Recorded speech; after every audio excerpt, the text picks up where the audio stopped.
Innal hamdalillah nahmaduhu wa nasta'inuhu wa nastaghfiruh wa nastahdihi wa natubu ilayh wa na'udzu billahi min shururi anfusina wa min sayyiati a'malina.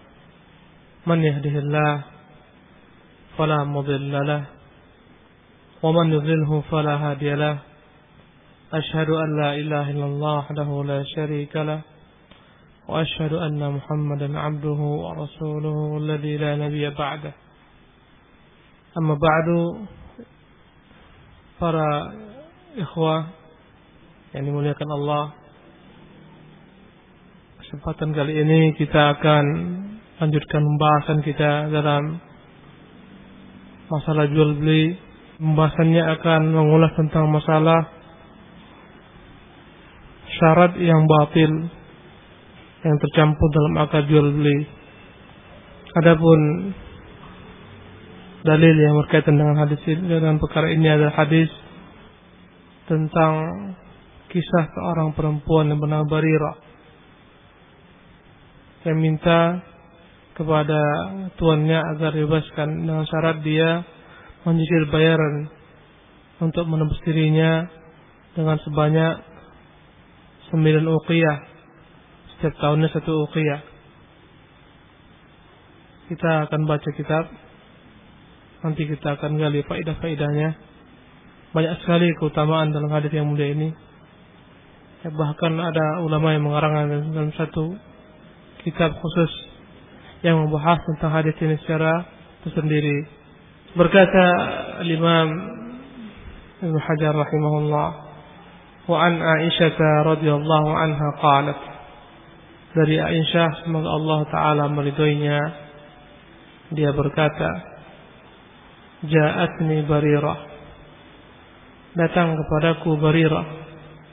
Faqalat, maka Barirah berkata, inni katabtu ahli ala 9 awaqin, aku telah menawarkan kepada tuanku, ahli di sini adalah maksudnya tuanku, majikanku, untuk membeli diriku dengan harga 9 uqiyah, fi kulli amin uqiyah, setiap tahunnya aku bayar 1 uqiyah. Fa'ainini, maka tolonglah bantu aku untuk menebus diriku ini.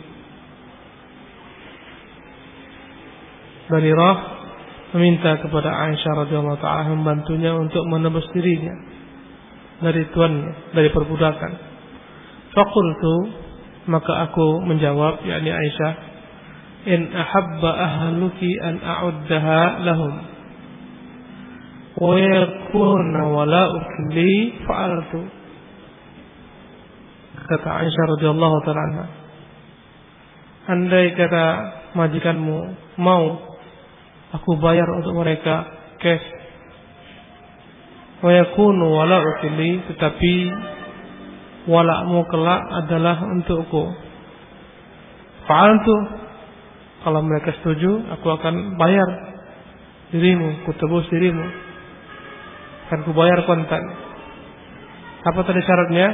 Jika walakmu li, untukku. Apa itu walak? Walak adalah dari kata-kata waliya yali, maknahu nasara wa dafa'an. Makna wala adalah secara bahasa, yakni menolong, membantu. Tapi maksud wala di sini adalah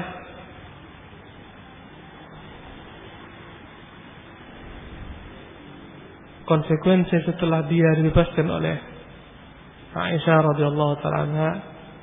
Kalaulah dia meninggal kelak dan dia memiliki harta, maka Aisyah sebagai tuannya berhak mendapatkan hartanya.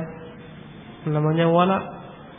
Apa-apa yang ditinggalkan seorang budak, bekas seorang budak, kalaulah dulu orang yang menekannya itu telah membelinya daripada perbudakan, maka sebagai balas budinya segala macam bentuk harta yang ditinggalkan oleh seorang mantan budak itu, kelak tuannya yang dulu membelinya memberikannya berhak mendapatkan bagian daripada warisan. Sebaliknya, kalaulah tuannya meninggal pun dia akan mendapatkan warisan selama tidak ada yang menghijab, tidak ada yang menghalang. Kalau andai kata tuannya meninggalkan anak satu orang dan satu orang budak dan satu anak ini perempuan, maka sang anak dapat setengahnya lagi untuk budaknya. Tapi andai kata tuannya meninggalkan anak, di antara mereka ada yang laki-laki, maka adanya anak laki-laki ini membuat sang budak terhijab, tidak dapat bagian. Ya. Andai kata ada paman anak tersebut, ya, adik ayahnya, ketika ayahnya meninggal dan dia punya budak, anak perempuan ini punya budak, ya, maka setengah harta untuk anak perempuan satu ini, sisanya untuk pamannya. Terhalanglah budak dengan pamannya, tapi andai kata tidak terhalang dia dapat. Sebalikannya kalaulah dia meninggal juga tuannya dapat. Namanya wala, kata Aisyah, kalau andai kata tuanmu sepakat walakmu itu ku bayar kau sekarang. Fadhahabat Barirah ila ahliha, berangkatlah Barirah menjelaskan ini kepada tuannya.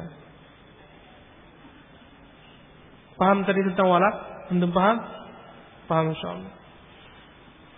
Faqalat lahum fa'abau 'alaiha, maka dia ceritakan kepada tuannya, tapi mereka abau 'alaiha, enggan menerima persyaratan Aisyah radhiyallahu ta'ala anha.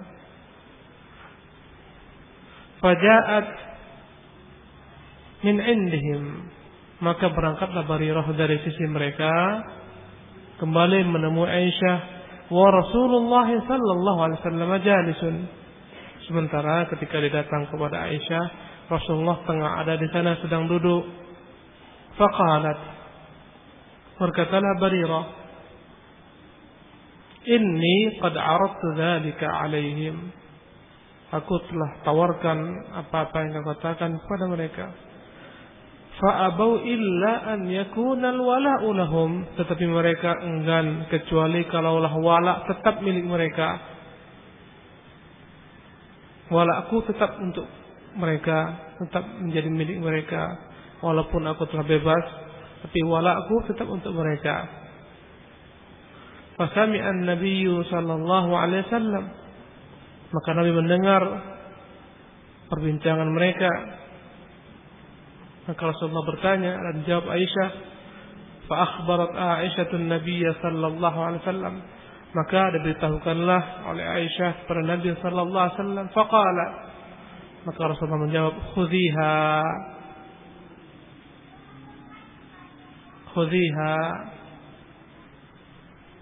ambillah budak ini, tebuslah budak ini, washtariti lahumul wala' fa innamal wala'u liman a'taq,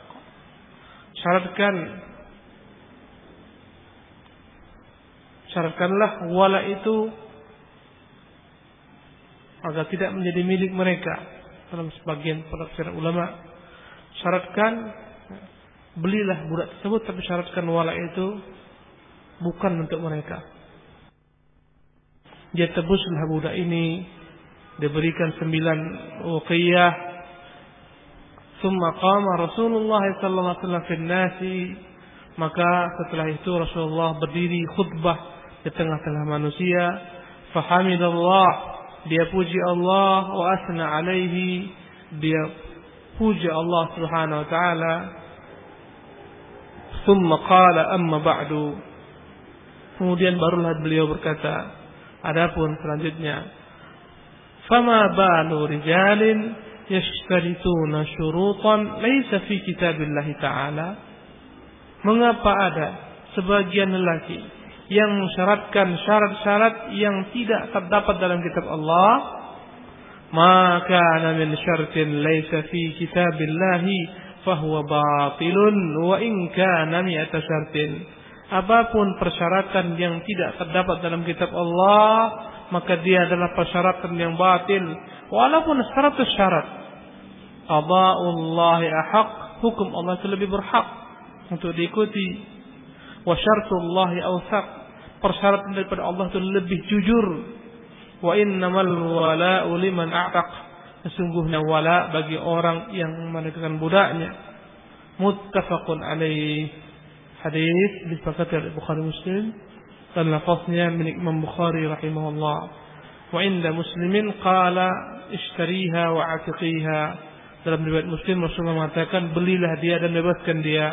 Washtariti lahumul wala, syaratkan untuk mereka wala. Para ikhwah rahimakumullah, antum paham tadi kisah tentang hadis ini? Sudah paham? Paham belum? Insyaallah paham. Ya. Barirah datang kepada Aisyah minta untuk membantunya menebus dirinya. Aisyah mau bantu, tapi bilang sama tuannya, kalaulah aku bebaskan budak ini, walaknya untukku. Maka dia pun pulang memberitahukan kepada tuannya. Kata mereka, enggak, walak tetap milik kami, walaupun kau telah merdeka. Dia kembali kepada Aisyah, dia beritahukan. Maka Aisyah beritahukan kepada Rasulullah yang ketika itu ada di sana. Maka Rasulullah katakan, belilah dia. Ya. Persyaratkan atas mereka wala menjadi milikmu. Sesungguhnya wala bagi orang yang memerdekakan, kata Rasulullah SAW. Maka Rasulullah setelah ini dia kumpulkan manusia, dia berpidato, dia berbicara, memberikan kepada manusia himbauan dengan bahasa yakni yang langsung, yang tidak secara langsung menyebutkan nama orang yang bersangkutan, tapi dia berikan bahasa kiasan. Dia katakan, ma balu rijalin, kenapa ada sebagian orang-orang yang mensyaratkan syarat yang tidak terdapat dalam kitab Allah SWT. Sesungguhnya syarat-syarat yang tidak terdapat dalam kitab Allah, walaupun satu syarat adalah merupakan syarat yang batil.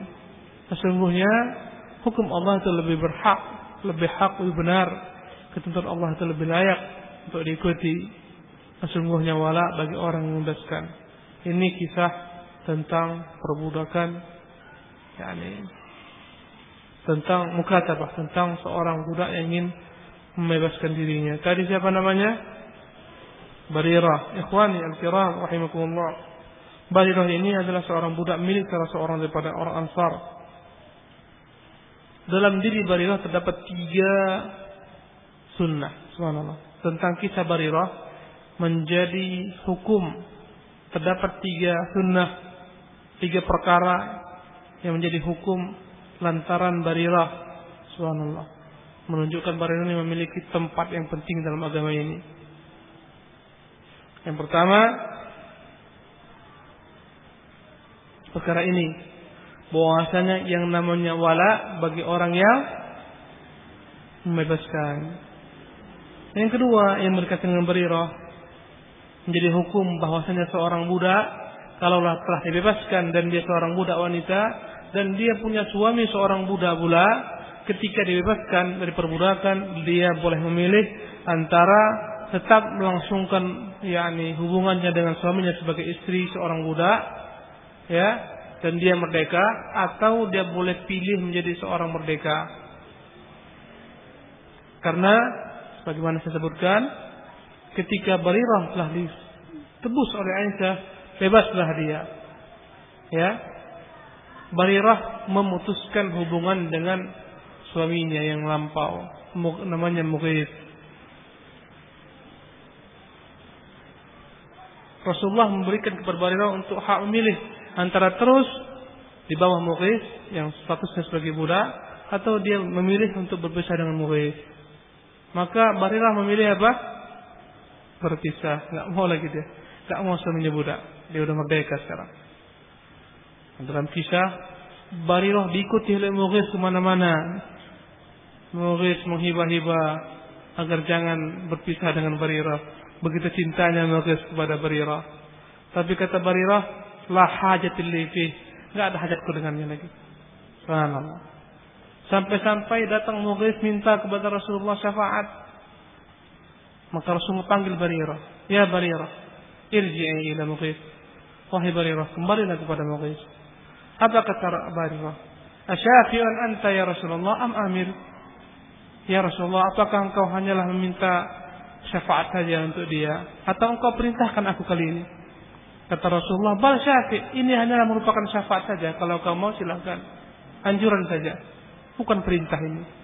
Kata Rasulullah, kata Barirah, fa in kunta syafi'an ya Rasulullah fala hajata li fi Mughis. Andai kata engkau hanyalah meminta syafaat saja, enggak butuh aku kembali kepada Mughis. Kalau kata Rasulullah amir, kuperintahkan, pasti Barirah harus ikut. Itulah bedanya antara perintah dengan syafaat. Kalau kata Rasulullah bal amir, aku perintahkan, wajib. Subhanallah. Ini hukum yang kedua yang berkaitan dengan Barirah. Seorang budak ketika dibebaskan oleh seorang, berubah statusnya menjadi seorang merdeka dan dia perempuan dan punya suami yang budak, dia boleh memilih untuk tetap dengan suaminya atau dia lepas daripada perbudakan. Subhanallah. Yang ketiga, hukum yang berkaitan dengan Barirah, bahwasanya ketika Barirah telah menjadi budak, telah lepas daripada perbudakan, dia sering membantu Aisyah di rumahnya, di rumah Aisyah radhiyallahu ta'ala. Maka suatu ketika Rasulullah datang, ya, Rasulullah melihat adanya daging yang diantarkan orang yang dimasak oleh Barirah. Maka ketika itu Rasulullah bertanya, tadi kelihatannya kulihat ada Barirah masak daging. Maka mereka berkata, ya Rasulullah, itu adalah merupakan sedekah. Ada orang kasihan sama Barirah, dia berikan sedekah untuk Barirah. Kata Rasulullah, untuk dia memang sedekah, tapi sekarang ku makan itu sebagai hadiah. Subhanallah. Rasulullah enggak boleh menerima sedekah kontan, enggak boleh. Tapi ketika diberikan kepada Barirah yang dia berhak menerima sedekah, kemudian dia masak, dia berikan kepada Rasulullah, lain hukumnya. Boleh Rasulullah makan sallallahu alaihi wasallam. Kata Rasulullah, huwa 'alaiha shadaqah wa lana hadiyah. Memang untuk dia itu sedekah. Tapi setelah di tangan dia dan dihadapkan kepada kita menjadi hadiah bagi kita. Maka boleh dimakan. Subhanallah. Maka inilah 3 hukum yang berkaitan dengan Barirah. Subhanallah. Ya. Ikhwan al-kiram rahimanillah wa iyyakum ajma'in. Kata Barirah, katabtu ahli. Dalam hadis ini, aku meminta kepada tuanku al-mukatabah, yakni agar memerdekakan diriku dengan jalan mencicil bayaran. Jika seorang budak ingin merdeka dan dia memiliki kemampuan untuk mengumpulkan harta, boleh dia beli dirinya dengan tuannya, sesuai nego dengan tuannya, dengan bayar mencicil dibolehkan. Ya. Kata Barirah di sini apa? Katabtu ahli. Aku meminta mukatabah dengan ahliku. Maksud ahli di sini adalah apa tadi? Tuanku, majikanku. Tuan atau majikan seharusnya disebut dengan kata-kata sayyidi. Tapi karena dekatnya dia dengan budaknya, ya, maka Barirah mengatakannya dengan kata-kata ahli, keluargaku. Karena kedekatan tentunya begitu dekatnya hubungan antara seorang tuan dengan budaknya. Ya, orang-orang yang dekat dengan kita layak kita sebut sebagai ahli. Sebagai ahli kita, keluarga kita itu. Karena seringnya keluar masuk, dekatnya hubungan. Siapa itu? Itu bagian daripada keluarga kita itu. Ya. Makanya Rasulullah masuk ke Salman kepada keluarga Rasulullah. Kata Rasulullah, Salmanu minna ahlul bait. Salman itu daripada kita itu, ahlul bait. Padahal Salman dari Persia, ya, bukan dari Arab. Tapi Rasulullah masukkannya karena dekatnya Salman dengan Rasulullah sallallahu alaihi wasallam. Ya, jadi seolah-olah dia bagikan ahli keluarga. Ya. Jadi kata Barirah, katabtu ahli. Kata-kata katabtu, mukatabah, maknanya adalah tadi saya sebutkan, hamba ingin menebus dirinya dari tuannya dengan cara membayar, mengumpulkan harta dari hasil kerjaannya, kemudian dia beli dirinya dengan tuannya. Jadi boleh. Adapun mengenai masalah harga itu sesuai dengan nego antara keduanya. Demikian juga masalah pembayaran berapa kali itu nego antara keduanya. Kemudian ikhwan rahimakumullah,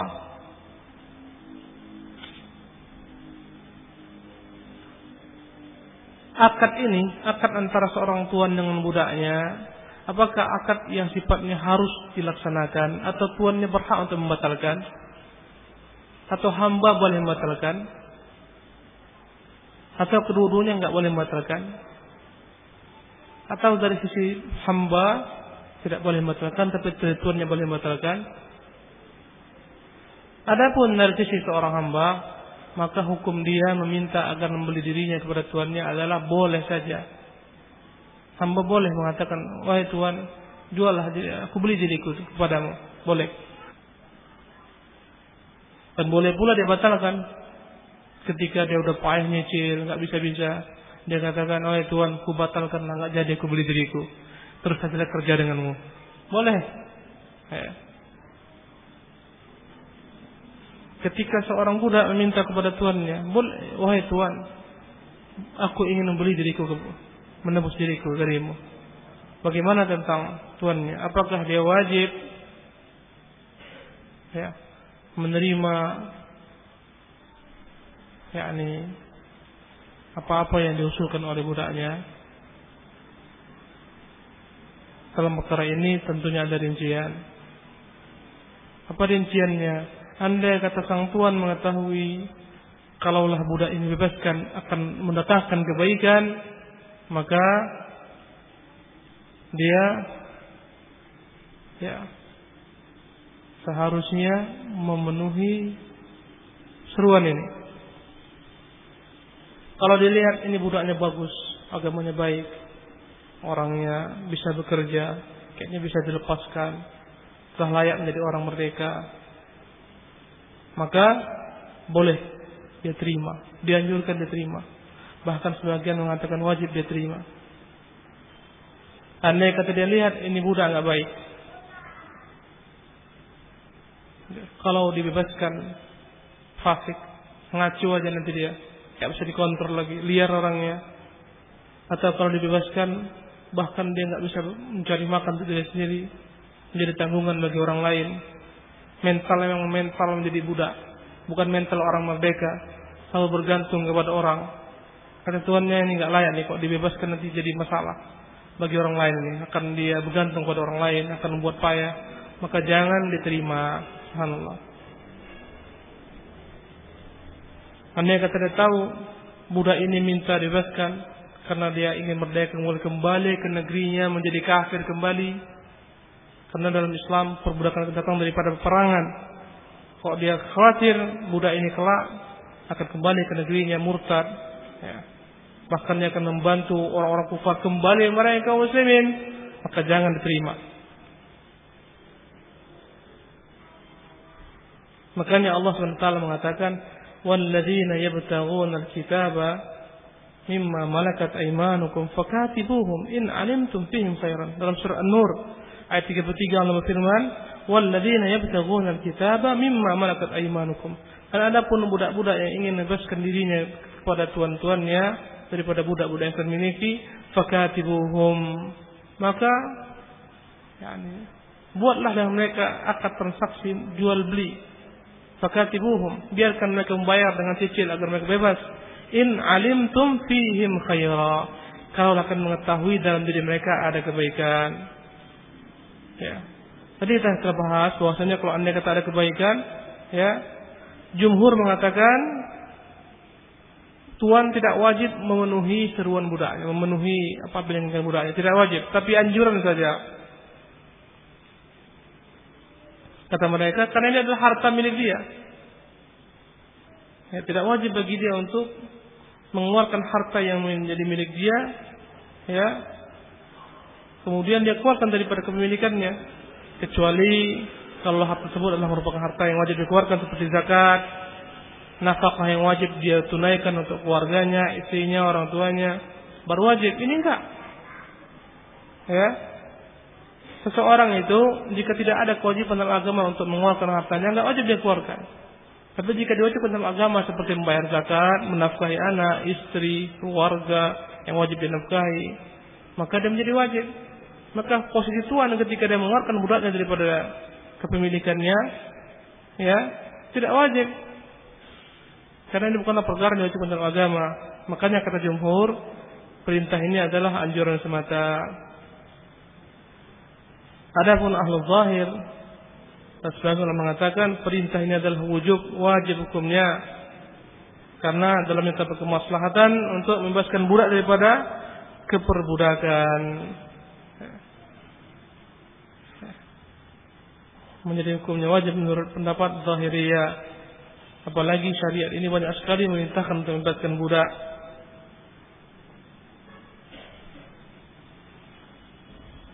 Para ikhwan yang dimuliakan oleh Allah Subhanahu wa taala, adapun Syekh Muhammad Al-Utsaimin rahimahullah memilih yang lebih dekat kepada kebenaran adalah pendapat yang kedua, bahwasanya wajib bagi tuan untuk memenuhi keinginan budaknya jika dia melihat dalam budaknya ada kebaikan. Jadi kata Barirah, katabtu ahli ala tisi awaqin. Aku telah bermufakat dengan tuanku. Ya, kata-kata ahli di sini apa?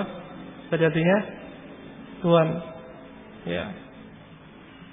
Karena budak itu adalah bagian daripada harta tuannya. Bahkan kata Syekh Muhammad Shalih Utsaimin, seorang perempuan, ya, yang memiliki budak, maka tidak mengapa bagi dirinya untuk tidak berhijab secara resmi di hadapan budak laki-lakinya.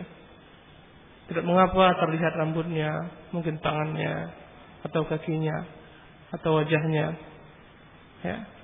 Karena budaknya adalah merupakan bagian harta daripada miliknya. Ya. Dan agama memudahkan perkara ini karena senantiasa budak tersebut berinteraksi dengan tuannya, yang membantu tuannya. Makanya dia disebut dengan kata-kata ahli. Jadi kata dia, aku menebus diriku dengan 9 uqiyah. Al-uqiyah itu dalam bahasa Arab adalah 40 dirham, uang perak. 40 dirham. Yang sekarang kita nggak tahu lagi uang perak itu, hilang dari kita. Uang emas hilang dari kita. Subhanallah, nggak ada lagi. Dahulu kala nenek moyang kita masih menggunakan uang emas. Bahkan mungkin sampai sekarang ada yang masih menyimpan uang emas, namanya dinar. Ya, benar-benar emas, itulah transaksi mereka. Sekarang masih ada. Mungkin orang-orang lama masih menyimpan. Kadang-kadang di uang itu tertulis tahun 18 sekian, 1802. Emas. Dinar. Kalau yang perak namanya apa? Dirham. Dulu semua orang transaksinya pakai benar-benar perak ataupun emas. Subhanallah. Jadi satu uqiyah sama dengan 40 dirham.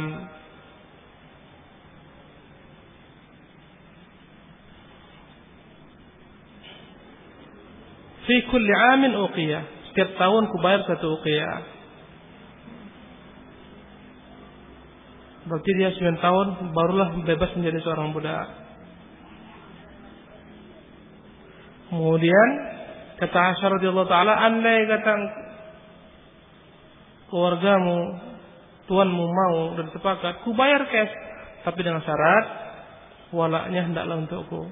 Maka hal ini menunjukkan bahwasanya seseorang yang memiliki hutang pada orang lain, kemudian hutangnya dibayar cicil 9 tahun ke 9 bulan. Kalau dia punya uang cash, kemudian dia katakan ku bayar cash, boleh. Ya, pertama kesepakatannya cicil 9 tahun. Tapi ketika Barirah punya pemasukan daripada Aisyah, kata Aisyah enggak apa, kita cashkan aja lah 9 bulan. Kita bayar sekarang, berarti boleh. Ya. Boleh seseorang dalam kondisi dia memiliki uang yang seharusnya dia bayar cicil, tapi dia percepat, boleh hukum. Sebagaimana Aisyah membayar cash, pembayaran terhadap Barirah. Andai kata terlambat bayar contohnya, maka bertambah hutang, boleh enggak? 9 bulan atau 9 tahun lewat belum selesai, oh ini kucas ini, boleh enggak? Itu namanya apa? Riba. Riba apa namanya? Riba nasi'ah. Apa? Nasi'ah. Panjang waktu tambah harga. Antum itu motor itu nunggak, terlambat bayar ini, cas. Riba enggak? Riba enggak? Riba. Rumah terlambat bayar, dicas, riba enggak? Riba. Karena peringatan sekali stempel bank, plek merah tanda penunggak di bank ini, 2 kali stempel plek, ketiga kalinya apa? Dilelang. Subhanallah. Riba enggak? Seperti itu. Riba. Kalau kita rubah sekarang, antum punya hutang 9 juta dibayar selama 9 bulan. Tiba-tiba qadarullah masuk income untuk antum memasukkan. Akhirnya antum punya uang. Antum bilang sama pemilik uang, saya bisa bayar, tapi saya minta lah dikurangi. Kan 9 bulan, 9 juta. Bagaimana kalau saya bayar 8 juta cash sekarang saya bayar? Ada di sini. Boleh enggak? Dia minta untuk dikurangi. Kalau Anda kata nambah hari, tambah uang, riba enggak? Riba. Ini berkurang hari, berkurang hutang, riba enggak? Ayo. Boleh enggak? Ada ulama yang mengatakan riba, tetapi yang benar tidak. Enggak riba di sana. Dalam kondisi pertama, dirugikan ketika itu pihak yang berhutang, itu riba. Semakin banyak dia bayar, diuntungkan ketika itu pihak yang pihak yang meminjamkan, yang meminjamkan. Di sini enggak, langsung dia bayar cash. Ya. Tapi minta dikurangi hutangnya, diskon. Ya. Seharusnya uang ini yang 8 juta bisa dia buatkan putar-putarkan jadi banyak, ya kan? Dari sisi ini dia sebenarnya rugi. Ya kan? Dari sisi lain seolah-olah pemilik uang ini merugi dia. Seharusnya 9 juta menjadi 8 juta. Tapi kalau Anda kata dia terima cash, uang 8 juta bisa dia putar-putarkan, untung dia. Ya kan? Tetapi yang rajih ini tidak riba dan ini dibolehkan. Karena ini juga pernah terjadi di kalangan sahabat Rasulullah SAW. Ya, sehingga ada ucapan da' wa ta'ajjal. Da' wa ta'ajjal. Gini aja lah, kukurangi utang, tapi segera aku bayar cash. Boleh? Boleh. Baik, ikhwan rahimakumullah.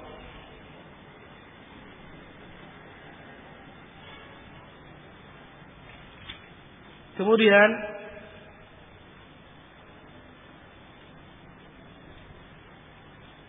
berangkatlah Barirah memberitahukan apa-apa yang dikatakan Aisyah radhiyallahu taala tentang dirinya. Bahwasanya kalau dia bebas, dia akan dibantu, tapi dengan syarat walanya untuk Aisyah radhiyallahu taala anha. Maka mereka mengatakan pulang, bilang sama dia, enggak, walanya tetap menjadi milik kami. Subhanallah. Para ikhwan yang dimuliakan oleh Allah Subhanahu wa taala, maka ketika hal ini disebutkan oleh Aisyah radhiyallahu taala kepada Rasulullah marah. Karena ini menyelisihi. Aisyah yang membayar habis cash, dia yang membebaskan. Kenapa? Walaknya itu untuk tuannya yang sudah terlepas daripada dirinya kepemilikan, tidak fair. Maka Rasulullah mengatakan, khudhiha, belilah dia, washtari lahul wala. Syaratkan agar wala itu jangan milik mereka. Atau dalam kata lain, biarlah mereka mensyaratkan wala, sesungguhnya wala itu yang benar adalah bagi orang-orang yang membebaskan.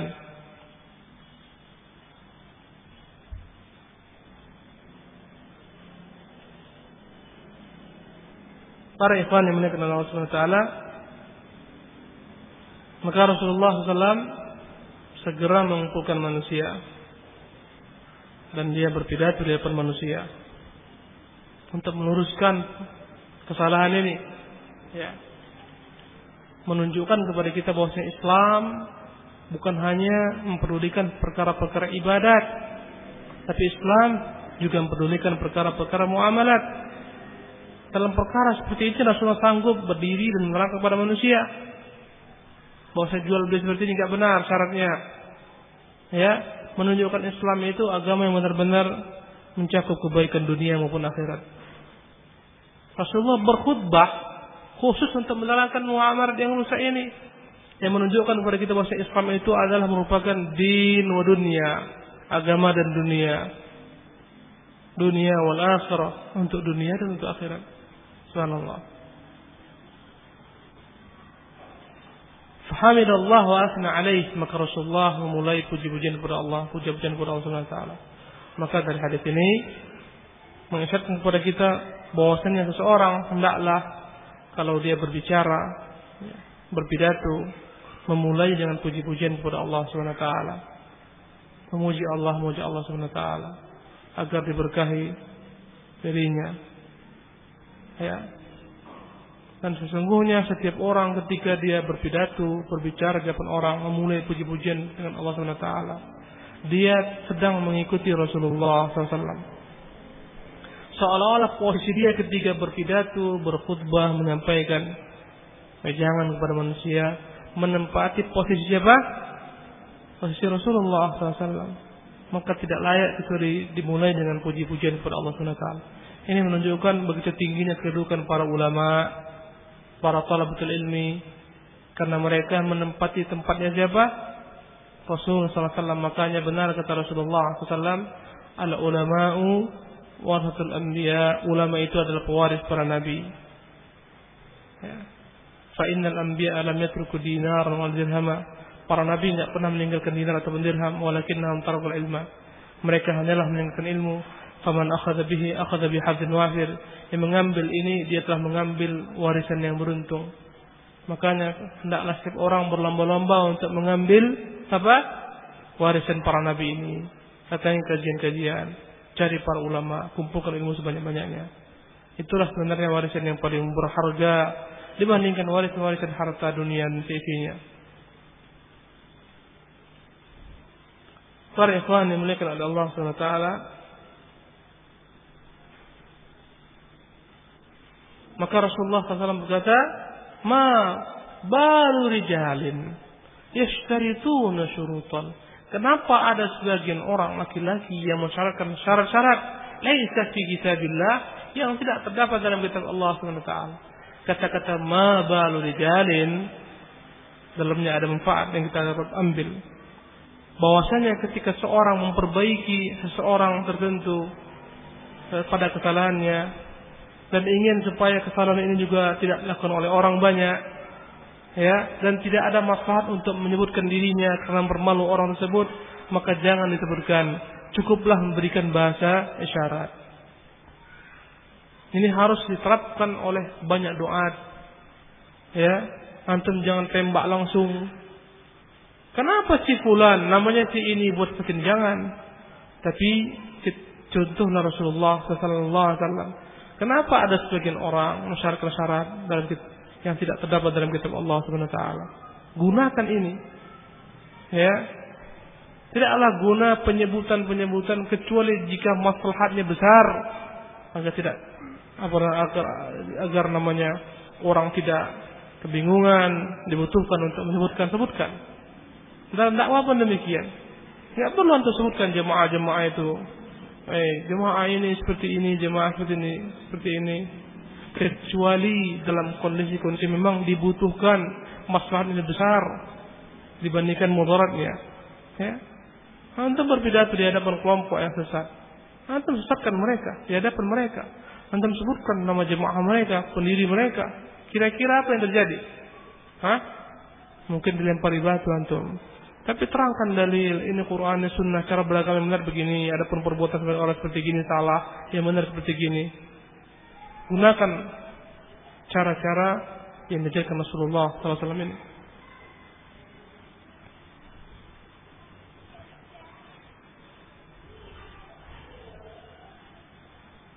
Jadi kata Syekh Muhammad, nakarahum li'alla tu'arfu ayyunuhum. Rasulullah sengaja mengatakan, kenapa ada sebagian orang supaya tidak orang mengetahui siapa mereka sebenarnya. Karena enggak ada masalahnya. Boleh jadi hanya mempermalukan mereka dan enggak ada masalah bagi orang lain. Ya, enggak ada masalah. Dan mungkin akan mendatangkan mudarat bagi orang sebutkan namanya. Karena yang perlu diketahui adalah hukumnya, bukan orang yang melakukan. Ya. Karena itulah Rasulullah menghindari penyebutan nama mereka. Yashtarituna syurutan, yang mensyaratkan syarat-syarat. Laisa fi kitabillah, yang tidak terdapat dalam kitab Allah Subhanahu wa taala. Syarat yang dibuat-buat oleh orang yang bertentangan dengan syarat-syarat dalam kitab Allah Subhanahu wa taala. Kenapa ada orang yang membuat syarat tertentu yang bertentangan dengan syarat Allah Subhanahu wa taala? Yang tidak dapat dalam kitab Allah. Ya, maksudnya bukan hanya dalam Quran, tapi juga dalam sunnah. Karena sunnah juga merupakan wahyu penjelas Quran. Karena Quran tidak akan dapat dipahami kecuali melalui sunnah. Ya. 4 fungsi Al-Quran, fungsi sunnah terhadap Quran Al-Karim. Ada 4 fungsi sunnah terhadap Al-Quran Al-Karim. Pertama, sunnah datang untuk menjelaskan perkara-perkara sifatnya global dalam Al-Quran Al-Karim. Contohnya perintah tentang salat, aqimus salat, kerjakan salat. Bagaimana kita mengerjakan salat, rukuknya, sujudnya, berapa jumlah rakaat? Enggak terdapat dalam Al-Quran. Maka datanglah sunnah menjelaskan keumuman perintah-perintah ini. Ini yang pertama, kedudukan sunnah yang pertama sebagai penjelas apa-apa yang terdapat keterangannya secara umum dalam Al-Quran Al-Karim. Adapun yang kedua, fungsi sunnah terhadap Al-Quran Al-Karim adalah mengkhususkan apa-apa yang disebutkan dalam Al-Quran secara umum.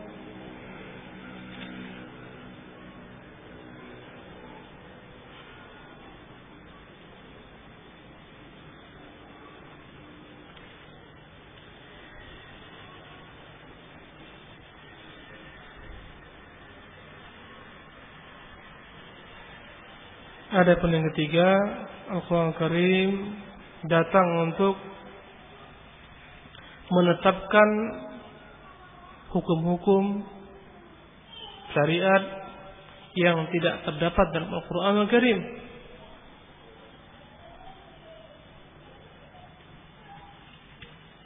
Contohnya tentang masalah larangan untuk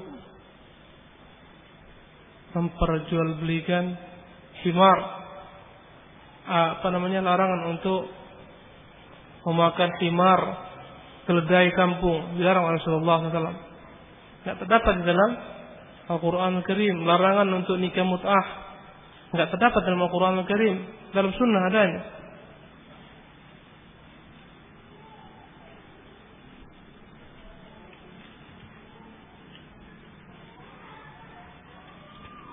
Banyak lagi perkara-perkara yang dijelaskan sunnah tentang makanan yang diharamkan. Kata Nabi, diharamkan setiap binatang yang buas dan memiliki taring.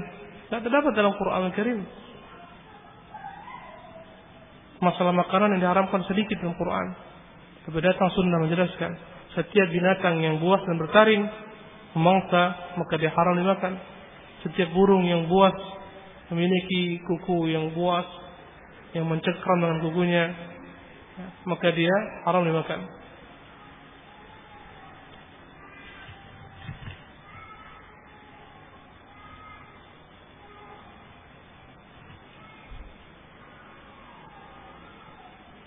Yang keempat, fungsi sunnah adalah mufassir Al-Quran. Dia mentafsirkan yakni apa-apa yang terdapat dalam Al-Quran Al-Karim.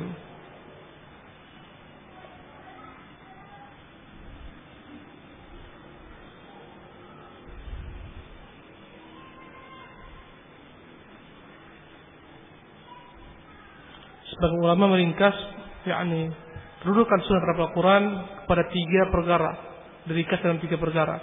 Pertama namanya adalah mubayyin, penjelas. Yang kedua namanya muakkid, memperkuat apa-apa yang tertera dalam Al-Quran Karim.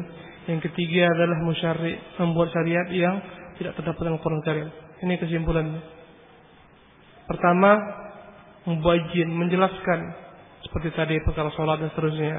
Yang kedua, muakkid, menekankan kembali apa-apa terdapat dalam Al-Quran Karim, ditekankan ulang dalam sunnah. Yang ketiga adalah musyarri', membuat syariat yang tidak terdapat dalam Al-Quran Karim. Jadi kata Rasulullah SAW, apapun syarat yang tidak terdapat dalam kitab Allah SWT, maka dia adalah batil walaupun 100 syarat. Kata-kata 100 ini ikhwan bukanlah litahdid, bukanlah kalau andai kata dia itu 150 boleh, ya. Kata-kata walaupun 1 syarat ini bukanlah litahdid, bukan itu bilangan selesai dengan bilangan tersebut. Kalau andai kata lebih enggak apa-apa, bukan. Ini lil mubalaghah, menunjukkan berapapun, 1000 pun syaratnya, 2000 pun, 3000 pun, tetap kalau andai kata dia bertentangan dengan agama, maka syarat tersebut adalah syarat yang batil. Jadi kata-kata mi'ah di sini bukan litahdid. Sama dengan ungkapan Allah SWT tentang orang-orang munafik yang mati yang enggak perlu doakan. In tastaghfir lahum 70 marratan lan yaghfirullahu lahum. Kalaupun 70 kali kau minta ampun untuk mereka, tidak diampuni Allah mereka. Bagaimana kalau 80 kali diampuni enggak? Tetap enggak akan diampuni. 50.000 kali pun kita beristighfar untuk orang munafik, tidak diampuni Allah SWT. Maka kata-kata sab'ina ini bukan litahdid, tapi mubalaghah. Jadi di antara faedah dalam hadis ini ikhwan rahimakumullah, hendaklah seorang alim, seorang khatib, ya, seorang dai senantiasa mengangkat perkara-perkara yang sedang terjadi di umat untuk dijelaskan bagaimana solusinya, menyesuaikan dengan munasabat. Rasulullah lihat ini paling tepat untuk dibincangkan, maka dia berpidato untuk itu supaya mengena, ya. Maka hendaklah seorang memilih topik-topik yang kira-kira sedang di benak masyarakat. Mereka enggak tahu hukumnya atau mereka perlu diingatkan agar tidak melakukannya, ketika itu diangkat. Jadilah dia yakni pelajaran yang hidup, yang langsung bisa dipahami, yang langsung bisa diresapi, ya. Maka hendaklah seorang dai memilih munasabat, memilih yakni kondisi sedang apa yang terjadi masyarakat, itu yang dibincangkan, ya. Kalau antum berbicara tentang perkara-perkara yang enggak mereka butuhkan ketika itu, enggak ada gunanya. Ini semua para pedagang contohnya kan. Antum berbicara tentang masalah ini, masalah apa namanya? Tentang masalah dalam fikih, masalah yang sifatnya tidak mereka butuhkan, seperti masalah jinayat yang mereka tidak butuhkan, kriminalitas. Terangkan tentang masalah yakni jual beli di hadapan mereka, ya. Cari munasabat. Antum di hadapan para nelayan semua, antum sibuk dengan jual beli, apa gunanya? Di hadapan para pedagang antum sibuk dengan masalah apa? Masalah pertanian, tak nyambung. Atau masalah perikanan, ya. Sesuaikan dengan tempat. Begitulah kebiasaan Rasulullah sallallahu alaihi wasallam. Ada khutbah beliau sifatnya munasabah. Ada kondisi-kondisi yang penting untuk diangkat, itu dia dibicarakan. Ada yang sifatnya rutin seperti Jumat dan seterusnya. Kemudian hendaklah seorang ketika dia berbicara, ya, berkhutbah, berdiri agar dapat dilihat oleh orang banyak. Demikian juga dalam masalah ta'lim. Ta'lim itu yang benar seperti kita ini. Sang guru dapat dilihat oleh orang banyak semuanya, semua melihatnya. Dan dia dapat melihat siapa yang ngantuknya. Andai kata posisi sang guru di bawah, antum di atas, tak nampak. Ya. Maka khatib berdiri. Maka sunnahnya khutbah berdiri, tidak duduk. Rasulullah tidak pernah khutbah dalam keadaan duduk, tidak pernah.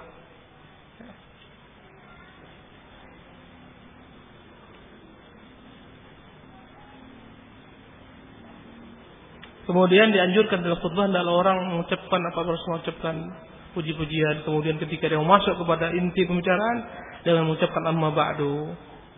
Amma ba'du adalah uslub atau gaya bahasa yang digunakan Nabi untuk pindah dari satu materi kepada materi lain, daripada suatu pembahasan kepada pembahasan lain, daripada suatu muqaddimah kepada inti, maka digunakan amma ba'du. Kemudian dalam kisah ini terdapat hikmahnya Rasulullah SAW dalam berdakwah, di mana beliau menyembunyikan nama orang-orang ini agar timbul kemaslahatan yang besar, ya, tidak muncul fitnah. Karena yang ingin dipetik adalah kejadian yang terjadi, bukan orangnya.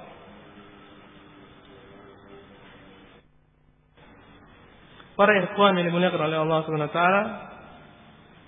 maka dalam hadis ini dapat dipahami apapun syarat yang bertentangan dengan kitab Allah SWT, maka ada syarat yang batil, baik dalam pernikahan, baik dalam perjualbelian, sewa menyewa, dan semuanya, hibah dan seterusnya. Ya. Jika bertentangan, maka dia adalah merupakan syarat yang batil. Ya. Bertentangan dengan akad. Berarti kalau nggak bertentangan dengan akad, maka dia boleh. Ya, sebagaimana Jabir kemarin jual beli dengan Rasulullah, untanya kata Jabir, tapi syaratnya Rasulullah, astafni, tolong jual beli ini akan kuserahkan barangnya setelah sampai dia mengantarkan aku ke rumahku. Ini istisna, syarat yang dibolehkan dalam jual beli. Ya. Tidak bertentangan. Antum berjual beli dengan seorang jual beli barang, dan dia bilang boleh, tapi syaratnya nanti tolong hantarkan barangnya ke rumah saya. Boleh. Ini syarat-syarat yang tidak bertentangan, ya, dalam akad. Ya, tapi kalau syarat yang bertentangan dalam akad, bagaimana kita bahas? Boleh ini kamu beli, saya jual, tapi syaratnya nggak boleh kamu jual-jual lagi, ya. Ini bertentangan. Berarti nggak sepenuhnya pemilikan pindah kepadanya. Ya. Boleh ku jual rumahnya, tapi dengan syarat rumahmu ku tempati setahun. Ini masuk dalamnya konsep jual beli dengan apa? Dengan sewa menyewa. Ya, nggak boleh seperti ini. Andai kata syarat tersebut hak, maka wajib ditepati. Tapi jika dia batil, tidak wajib ditepati, bahkan tidak boleh ditepati. Syarat inilah yang menjadi batil, adapun akadnya tetap sahih. Andai kata dalam jual beli ada akad yang ada, dalam jual beli itu ada syarat yang batil, maka jual belinya sah, syarat ini harus dibuang. Bukanlah syarat ini membatalkan jual beli, enggak. Tapi yang batal adalah syaratnya. Ya. Allahu ta'ala alam. Di antara faedah hadis ini kata Syekh Muhammad, ya, butlanu jami'il anzimah allati tukhalifu anzimat asy-syara'. Hadis ini membatalkan, membantah semua bentuk peraturan-peraturan, undang-undang yang menentang dengan syariat. Hatta wa in qaddir, ya. Kata dia, ini menunjukkan batalnya semua undang-undang, semua peraturan apapun juga bertentangan dengan syariat. Ya, karena qada'ullah ahaq, keputusan Allah, hukum Allah itu lebih hak untuk diikuti. Bukan manusia yang buat-buat undang-undang, bukan manusia yang ngarang-ngarang dan seterusnya. Ya, jadi ini sebagai pegangan bagi kita. Semua bentuk persyaratan, semua bentuk peraturan, undang-undang yang tidak sesuai dengan agama kita, maka dia syarat yang batil, undang-undang yang batil. Siapapun yang menerapkannya tetap batil, kita katakan batil dan tidak boleh diikuti. Subhanallah. Demikianlah ikhwan rahimakumullah, sekelumit daripada pembahasan kita tentang hadis yang mulia ini. Ya, jika dikaitkan dengan jual beli, bahwasanya dalam jual beli dibolehkan seorang bersyarat selama syaratnya tidak bertentangan dengan akad. dan dilarang dia membuat syarat-syarat yang bertentangan dengan akad, maka dia telah merupakan syarat yang batil. Semua syarat yang batil membuat batalnya syarat tersebut, tapi jual belinya tetap berjalan. Allahu ta'ala alam. Kalau antum mau bertanya silahkan. Silahkan. Tafadhal. Ya, bismillah. Berkaitan dengan syarat jual beli yang batil, sesuatu yang tidak tercantum dalam kitab dan sunnah, maka syarat itu tidak boleh. Tapi di sini ada banyak terjadi di kaum muslimin ataupun kalangan manusia bahwa ada syarat yang disyaratkan di sana, tetapi syarat itu mengandungkan maslahat menurut mereka. Contohnya gini, biasanya antar keluarga, mungkin abang dengan adik, mungkin paman dengan saudara dan seterusnya. Misalnya dia jual rumah, karena tahu dia adiknya memang tidak punya rumah, kemudian ada rumah mungkin sering dijual, jual lagi dan seterusnya. Maka sang kakak yang ingin menjual rumah ke adiknya dan dia kasihan kepada adiknya, maka dia bilang ke adiknya, rumah ini boleh dibeli atau silakan beli, tapi dengan syarat jangan dijual. Karena abangnya tahu bahwa si adik ini setiap dia punya rumah, kemudian dia dijual entah nggak jelas uangnya dan seterusnya. Makanya karena ingin menolong kepada adiknya tadi biar dia bisa punya rumah dan seterusnya, makanya jual belinya disyaratkan tadi, yakni tidak boleh dijual lagi. Ini seperti apa? Syaratnya batil, tidak dilaksanakan karena mengurangi kepemilikan. Ya. Paling antum hanya bisa berikan nasihat. Jangan kau pulang balik jual rumah. Nanti kau jual, nanti payah lagi kau membelinya, kau hambur-hamburkan uang. Hanya itu aja. Ini syarat yang bertentangan dengan akad. Kita melihatnya bertentangan dengan akad dan nggak boleh. Syaratnya batil. Tapi andai kata dia bilang, ya, boleh aja. Kalau aku membeli rumahmu ini, andai kata orang tuamu rela, boleh dikaitkan yang rela orang tua. Kalau orang tuanya nggak rela nggak jadi, boleh. Ini nggak batil, ya, dibolehkan ini. Boleh saja aku jual rumah ini, tapi dengan syarat nanti aku tanya dulu kepada abangku. Kalau andai kata rela dia jadi kita, boleh nggak boleh? Apa seperti ini? Tapi kalau andai kata antum katakan, kau jual kepadamu rumahku ini, silakan kau yang beli. Tapi jangan kau jual lagi, seolah-olah itu bukan jual beli. Karena nama jual beli ada konsekuensi. Ya, konsekuensi memiliki secara utuh yang boleh dia perbuat apapun juga terhadap barang yang dia beli. Ya, kadang-kadang orang memiliki hajat yang berbeda. Contohnya adanya tadi.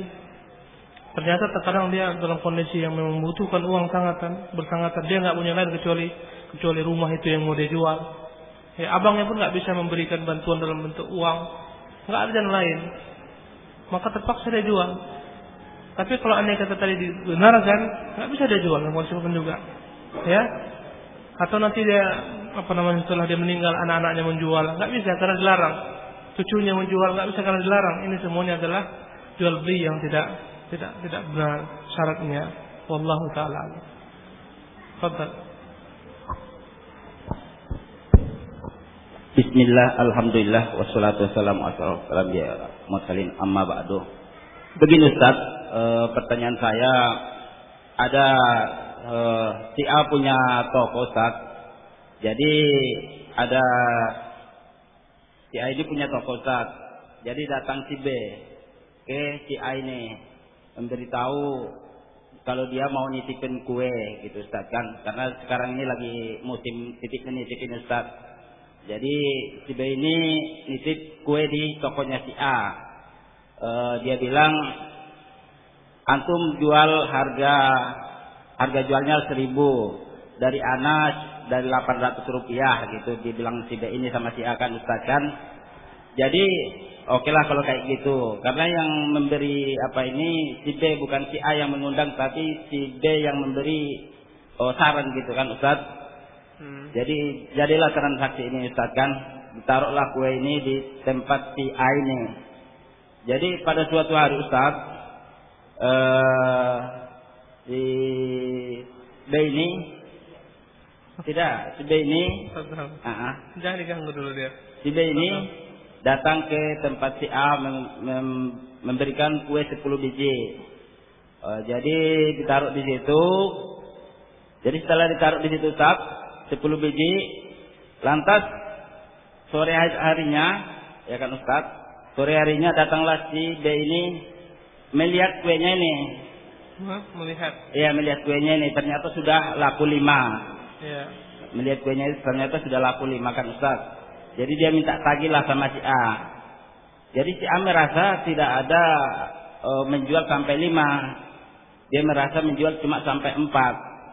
Gitu Ustaz kan. Ternyata satu ini diambil sama si Alan. Pokoknya ngambil makan tapi nggak dibayar gitu Ustaz kan. Sama si Alan diambil dia tapi nggak bayar gitu kan. Jadi si A tidak mau membayar 5 persis karena dia merasa yang dia dia lakukan, dia jual itu hanya 4. Bagaimana hukumnya bagi si A? Apakah dia berdosa tidak mau membayar kue tersebut, dan bagaimana pula si B yang tetap ngotot minta dibayar dengan kue yang 5 tadi Ustaz? Oke, itu kan perkara kecil. Kalau seandainya terjadi dalam transaksi mobil lah dengan harga satuan 100 juta, tentu banyak duitnya itu Ustaz. Ya kan? Bisa-bisa mobil rumah tergadai itu. Jadi bagaimana hukumnya di antara si A dan si B ini Ustaz? Karena sekarang lagi musim ini nitip Ustaz. Syukran Ustaz. Assalamualaikum. Jadi kalau cuma 5 kue antum bisa bayari kan, supaya mereka berkelahi. Udah, saya bayar aja harga 6 kue, saya ambil dong. Baik. Disitulah butuhnya kita tulis menulis supaya menghindari percekcokan. Antum nitip barang tulis, mana notanya mana? Ini titip barang 10 kue, tinggalkan ke dia. Sore hari antum ambil, tinggal 3 nih, 7 mari uangnya. Andai kata antum sekedar mengingat-ingat, terjadilah perselisihan tadi. Sama dengan mobil dan seterusnya. Antum titipkan mobil segala macam, ya kan? 5 mobil antum titipkan, tolong kau jualkan. Nggak ada nota segala macam, mereknya apa, serinya apa, platnya apa. Sore hari rupanya ini kuat jago dijual mobil. 5 mobil yang terletakkan ternyata tinggal 1, 4 laku. Ketika anda minta mari 4 mobil uangnya, kata enggak, kamu cuma nitipkan 4, 3 yang laku cuman. Selisih kan? Dalam kondisi seperti itu bagaimana? Tentu sulit, ya. Kenapa? Enggak ada catat mencatat. Inilah yang membuat percekcokan terjadi. Untuk menghindari percekcokan maka dibutuhkan tulis menulis. Hutang piutang pun demikian. Kadang-kadang kita karena dasar percaya nggak tulis menulis. Kita pernah menjual rumah dengan kawan sendiri yang kita yakin dia jujur, kita pun jujur. Udah kita bayar setengahnya, 2 minggu ke depan kita akan ambil setengahnya lagi. Tapi ketika itu harga rumahnya 60 juta. Sehingga kita bayar 30 juta, tinggal sisanya 30 juta lain. Tapi dia mengatakan kita baru bayar 9 juta. Dia yakin bosnya dia benar, kita pun yakin kita juga benar. Dan nggak ada sama sekali bukti-bukti karena teman biasa. Subhanallah. Apa jadinya? Paksalah potong setengah-setengah, ya. Seharusnya kita tinggal bayar 30 juta. Terpaksalah kita bayar 30 juta 500. Berkuranglah uangnya. Berarti yang dia bayarkan kepada kita tinggal 9 juta 500 saja 30 juta. Gara-gara tidak ada tulis menulis, itu terjadi. Itu terjadi dengan kita sendiri. Makanya walaupun teman, walaupun abang, jika jumlahnya besar, tulis supaya nggak ada percekcokan. Antum bayar utang cicil, udah bayar dia misalnya utangnya 50 juta, udah bayar 5 juta, antum bilang, ini kau baru bayar 10 juta ini, bahaya. Udah aku cicil 2 kali ini, setelah 10 juta aku bayar lagi, setelah itu 15 juta. Kapan yang kedua nggak ada, kata dia. Bahaya. Makanya Allah mengatakan, idza tadayantum bidainin ajalin musamma faktubu. Anda akan berhutang untuk jangka waktu tertentu, maka hendaklah ditulis. Kalau anda kata ada faktornya, gini aja kita nggak usah ribut-ribut. Sini faktor tadi pagi, kan 10, tinggal 5, berarti 5 laku mari. Makanya kalau antum menitip jangan diterima kalau nggak ada catatan. ya, atau antumnya nyetat. Ya, terkadang otak kita ini nggak mampu untuk mengingat. Kita yakin jujur, dia pun jujur. Ya, itu masing-masing berselisih. Kenapa? Karena dia hanya menumpukan kepada hafalannya saja. Dan boleh jadi ada slip di situ. Ya. Mulailah sekarang untuk perkara-perkara seperti catat, ya, utang piutang dengan adik, dengan abang, dengan orang yang jumlahnya banyak. Kalau andai kata cuma sedikit mungkin bisa toleransi, tapi kalau banyak, ya, maka lakukanlah yang diajarkan oleh agama ini. Al-Quran itu, subhanallah, sampai menyuruh kita tulis utang piutang. Dia bukan hanya mengungkapkan perkara ibadah, sholat, zakat, utang piutang pun diungkap di sana. Faktubuhu, bahkan dialah ayat yang paling panjang. Satu lembar itu surat tentang satu lembar ayat hanya bicara tentang utang piutang, perdagangan. Tentang tauhid cuma 4 ayat, 3 ayat. Qul huwallahu ahad, Allahu samad, lam yalid. Utang piutang satu halaman. Subhanallah. Kemudian kita malah lalai, kita amalkan. Insyaallah. Ya. Wallahu taala alam. Kalau andai katanya catatan, maka tentu yang harus bayar. Aku nggak mau tahu kau bilang ini dimakan orang, dimakan jin, nggak tahu. Pokoknya 10 tadi, laku 5, bayar 5. Enggak, kenapa menzalimi? Kalau andai kata dia nggak percaya dicuri orang, dicuri setan kata dia. Kalau andai kata dia terima laporan ini, besok akan payah lagi. Pak, bukan 10 Pak kasih ini Pak. Ya. Ini Bapak kasih 7, Bapak kasih 6, dan seterusnya. Kacau balau dia urusannya. Satu kali mungkin boleh, tapi besok lusa seterusnya. Siapa yang dizalimi? Siapa yang menzalimi? Ya kan? Boleh saja dia bilang, bukan segini Pak, segini yang berikan. Kacau. Setiap hari akan merugi. Ya. Makanya harus ada catat mencatat. Ya. Wallahu ta'ala a'lam. Fadhal, silakan. Antum kayak terakhir ini.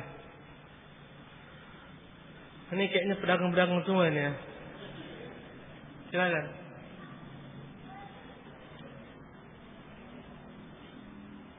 Bismillah. Assalamualaikum warahmatullahi wabarakatuh. Ustaz, mau menanyakan bagaimana hukumnya kalau hakikatnya jual beli tapi dibuat atas nama surat hibah, Ustaz. Seperti contohnya kayak surat kapling itu, Ustaz, kan nggak bisa dijual belikan. Baik. Kaidahnya semua bentuk perkataan yang dipahami dengan jual beli tetap dia jual beli walaupun namanya hibah. Tujuannya apa? Seperti menikah, tidak hanya dengan kata-kata zawwatuka atau ankahtuka ibnati. Enggak harus ku nikahkan dengan putriku baru sah. Ya, ku kawinkan engkau dengan putriku baru sah. Dengan kata-kata tamlik pun boleh. Dengan kata-kata ku serahkan putriku ini tuh, jangan dengan mahar sekian, ku terima putri bapak. Walaupun dengan kata ku serahkan atau malaktukaha, aku jadikan dia menjadi milikmu dengan mahar sekian. Jika tujuannya nikah, maka tujuannya yang dianggap. Maka hibah, namanya hibah, tapi sebenarnya dijual beli. Tujuannya jual beli, nama tidak merubah hakikat, tetap namanya jual beli. Itu kaidahnya. Wallahu ta'ala alam. Demikian. Assalamualaikum warahmatullahi wabarakatuh.